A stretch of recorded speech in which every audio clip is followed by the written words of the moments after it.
Bonjour, nous voilà donc au chapitre 15 du livre de la Genèse. Vous vous souvenez, chapitre 13-14, Abraham est présenté comme le juge de Mambré qui part secourir son neveu Lot.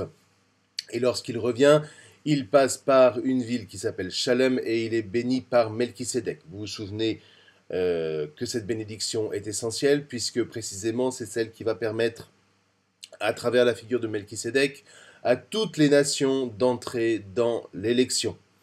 Chalem devient Jérusalem, évidemment, la ville phare des fils d'Abraham, mais c'est aussi la ville où toutes les nations vont être appelées à se rassembler pour précisément entrer dans l'élection par la bénédiction d'Abraham, qui est déjà et d'emblée marquée par la bénédiction de Melchisédek.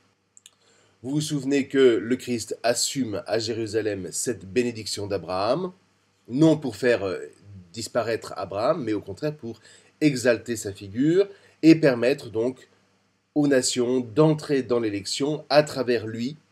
Il n'y a qu'une seule élection. Et il faut se souvenir que lorsque Jésus parle à la Samaritaine dans l'évangile selon saint Jean, il dit bien le salut vient des Juifs. Comment est-ce qu'on peut être chrétien et antisémite? C'est absolument incompréhensible. C'est contradictoire dans les termes. C'est scier la branche sur laquelle on est assis en espérant que c'est le tronc qui va se casser la figure. Bref, nous retrouverons Lot un tout petit peu plus loin. Pour l'instant, le récit va se concentrer sur Abraham pour nous faire entrer dans une réalité absolument attenante à celle de l'élection et qui s'appelle l'alliance. Cette fameuse alliance dont on nous rebat les oreilles sans vraiment savoir de quoi il en retourne vraiment. Et bien voilà, pour connaître le sens de l'alliance, il faut absolument passer par ce chapitre 15 de la Genèse. Et le chapitre 15 arrive là où il doit arriver. C'est-à-dire que il arrive non pas tout de suite après que l'élection ait été prononcée, tout de suite après les premiers versets du chapitre 12, non. Ce chapitre arrive après que la figure d'Abraham se soit assise. Abraham est l'élu, Abraham est l'époux, Abraham est le juge, Abraham est celui par qui les nations vont entrer dans l'élection. Tout cela est posé pour que précisément, après l'alliance, ne naisse pas une espèce de jalousie malsaine, qui consiste toujours à dire pourquoi lui et pas moi. Cette jalousie qui est comme inscrite au cœur de l'homme, qui est tellement difficile à extirper, mais précisément, ça va être l'objet de l'histoire sainte, que d'extirper cette jalousie. Cette jalousie qui habite en l'homme, on va vous dire, depuis quasiment la faute d'Adam et Ève, qu'on retrouve dans l'histoire de Caïn et Abel, qu'on va retrouver dans l'histoire de Joseph et de ses frères, qu'on va retrouver, etc., avec David, Saül, et qu'on va même retrouver avec le Christ. Si tu es vraiment le Fils de Dieu, nous sommes qui? Et puis, ça va encore se retrouver dans l'histoire. La Shoah n'est jamais que le fruit vraiment détestable d'une espèce de jalousie vis-à-vis du peuple de l'élection avec les conséquences que l'on connaît, qui sont plus que dramatiques, qui sont tragiques. Bref, s'ouvre alors le chapitre 15, et voilà que Dieu parle à Abraham dans une vision. Autant Abraham était jusqu'à présent juge à Mambré, c'est-à-dire un héros sauveur, autant maintenant il devient prophète. Pourquoi? Parce que dans cette école du Deutéronome qui raconte l'histoire, eh bien, les héros sont toujours des prophètes. Ou en tout cas, ils sont au moins associés à des prophètes. Mais à l'époque d'Abraham, eh bien, le héros est aussi le prophète. Et le prophète est un voyant. Un voyant particulier parce qu'il ne voit pas des personnages, il voit une parole. On vous dit, après ces événements, la parole du Seigneur advint à Abraham dans une vision. On nous dit là quelque chose d'important. On nous dit que voir dans la Bible, c'est écouter. Et écouter, c'est obéir. À quoi est-ce que je vois que j'ai vraiment vu, à quoi est-ce que je vois que j'ai vraiment une vision? C'est si j'obéis à cette vision. Vous voyez, l'écoute est comme l'épreuve de la vérité de cette vision. Enlevez l'écoute, et dans le fond, vous n'avez vu que la surface des choses. Vous n'avez vu que ce qui est superficiel. Donc voilà que on vous dit que la parole du Seigneur advint à Abraham dans une vision, et que dit cette vision? Ne crains pas, Abraham, je suis ton bouclier, et ta récompense sera très grande. Je suis ton bouclier. Ah oui, vous savez, les visions ne sont pas confortables. Une vision est toujours une épreuve parce que voir Dieu, eh bien, c'est mourir. Et donc, Isaïe, par exemple, vivra terriblement les visions qu'il aura, pour ne rien dire d'Ézéchiel, qui sera carrément tétanisé. Quand vous entendez Dieu dire « ne crains pas », c'est toujours le moment où on vous indique qu'il va y avoir une grande révélation. On retrouve cette parole, par exemple, adressée à tout le peuple à la fin de l'exil par Isaïe. Vous avez ça au chapitre 43. On retrouve ça dans l'annonce de Gabriel à Marie. Hein, ne crains pas parce que tu as trouvé grâce auprès de Dieu. Et la parole se poursuit. Ta récompense sera très grande. Oui, mais laquelle, va demander Abraham, parce que à quoi sert d'avoir une récompense si dans le fond je n'ai pas d'héritier? Tout va passer à mon serviteur qui s'appelle Damas Eliezer. Alors comment est-ce que le Seigneur va répondre à Abraham? Il lui fait lever à nouveau les yeux vers le ciel, il lui fait regarder les étoiles, et il lui promet précisément une descendance aussi nombreuse que les étoiles dans le ciel, ce qui vous rappelle que ce songe a lieu la nuit qui est toujours un lieu dangereux parce qu'il est assimilé à la mort. Survient alors, au verset 6, une phrase absolument essentielle. Abraham eut foi en Dieu, et cela lui fut compté comme justice. Qu'est-ce qu'on vous dit là? On vous dit que même devant l'incompréhension de ce qui va se passer, eh bien Abraham va obéir. Cette obéissance est le signe qu'il a véritablement eu une vision de Dieu, c'est le signe qu'il a véritablement été prophète. Et c'est cette obéissance qui va, en quelque sorte, marquer le sceau de l'élection, un sceau qui sera identifié dans les sacrifices qui va venir. Mais avant le sacrifice, il faut l'obéissance. L'obéissance vaut mieux que les sacrifices, c'est cette phrase qui retentira pour Saül de la part de Samuel. L'obéissance est le signe de votre véritable écoute. Il est le signe de la foi que vous mettez en Dieu. Si vraiment Dieu est un bouclier, vous pouvez mettre votre foi en lui. Vous pouvez le suivre. Dès que vous commencez à dire « oui, mais… » Ah, mais ça veut dire que vous reprenez la main. Ça veut dire que d'une certaine manière, vous n'avez pas la foi. Vous ne faites pas confiance en Dieu qui pourtant est votre bouclier.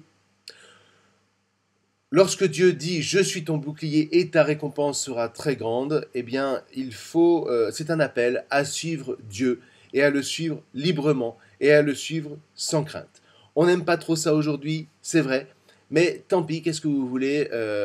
Tant pis pour ceux qui veulent rester des adolescents, l'adolescent qui prétend qu'il est libre tout en restant chez papa et chez maman. Hein.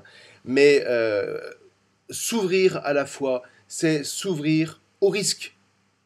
Si on veut être materné, eh bien, c'est vrai qu'il vaut mieux être bouddhiste pour se fondre dans le grand tout, pour être accueilli par la terre-mère, par Gaïa, par la matrice, ce qu'on veut. Mais entrer dans cette dynamique de fusion, c'est se condamner à ne jamais connaître la puissance de l'élection qui, d'une certaine manière, fait l'homme, où l'homme se découvre plutôt que de disparaître. Hein. Où l'homme se trouve en se dépassant, où il se trouve en se saisissant d'une certaine manière de la main de Dieu, cette main que Dieu lui tend en lui disant « Je suis ton bouclier, avance, mets-toi en route, prends un risque ». Vous voyez, on peut dire que là, Abraham devient le père des croyants. Il prend un risque et tous ceux qui seront engendrés par lui devront prendre le risque de la foi. Et c'est vrai que ce verset va revenir périodiquement jusque dans Saint Paul, jusque dans Saint Jacques. Et le prophète dira, reprenant justement cette référence à Abraham, le juste vivra par la foi. Le juste, diront les rabbins, est comme un naufragé qui aperçoit tout d'un coup un tronc qui flotte vers la rive et il se saisit du tronc plutôt que de se saisir des branches. Abraham se saisit d'une certaine manière de Dieu par la foi, qui est obéissance. Et d'une certaine manière, toute la Torah ne sera donnée que pour permettre précisément de saisir ce tronc, comme, si vous voulez, un arbre de vie. La Torah, d'une certaine manière, voilà la véritable récompense qui est promise à Abraham. Une manière de nous dire que la Torah est la véritable terre qui est donnée à Abraham. Mais évidemment, cette Torah viendra en son temps, elle viendra avec Moïse, mais on est en train de vous dire qu'il n'y a pas de Torah sans une histoire d'engendrement, parce que cette Torah est précisément quelque chose qui se transmet.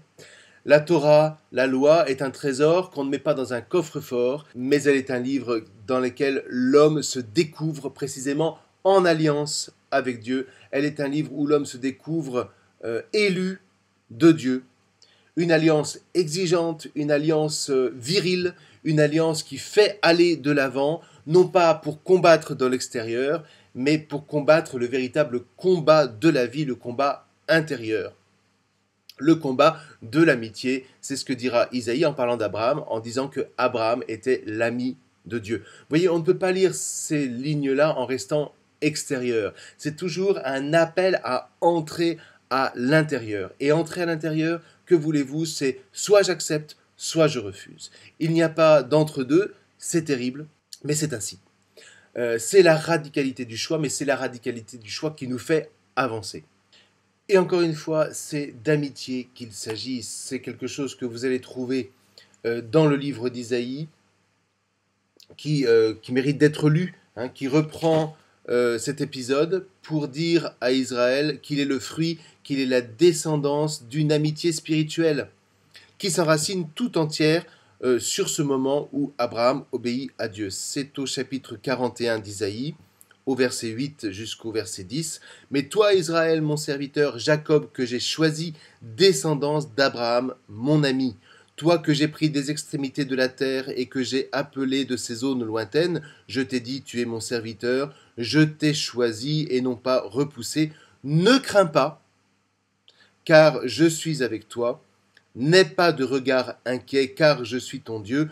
Je te fortifie, je viens à ton secours, je te soutiens de ma droite victorieuse. » Vous voyez, on est vraiment dans l'ordre d'un combat, et ce n'est pas parce que les chrétiens parlent d'amour qu'ils doivent mettre de côté cet aspect du combat, qui fait vraiment qu'on est un fils d'Abraham, un combat intérieur, un combat en soi-même, un véritable, le vrai et le seul combat. Dans le fond, si vous avez des combats à l'extérieur, c'est parce que vous n'avez pas combattu suffisamment à l'intérieur.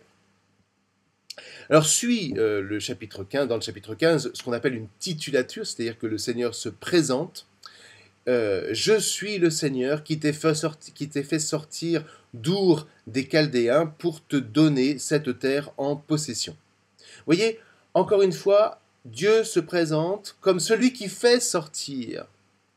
Même Abraham est sorti de Our en Chaldée, il est sorti des nations, de la même manière que Dieu se présentera devant les fils d'Israël en leur disant « Je suis le Dieu qui t'ai fait sortir du pays d'Égypte » qui était une terre d'esclavage. Comme si, d'une certaine manière, depuis Our, qui est complètement aux confins de la Mésopotamie, le peuple était passé de Caribe en Silla, c'est-à-dire qu'il était tombé en Égypte, voyez. Mais Dieu fait sortir de Our, il fait sortir d'Égypte, il fait sortir de l'esclavage pour amener peu à peu ce peuple à la liberté. Cette liberté qui n'est pas un confort, mais qui est une mise en marche. Je suis ton Dieu qui t'ai fait sortir, et bien maintenant, quitte ton pays, mets-toi en marche vers ta liberté. Et cette liberté va être scellée dans le sacrifice qui va suivre, dont nous parlerons la prochaine fois.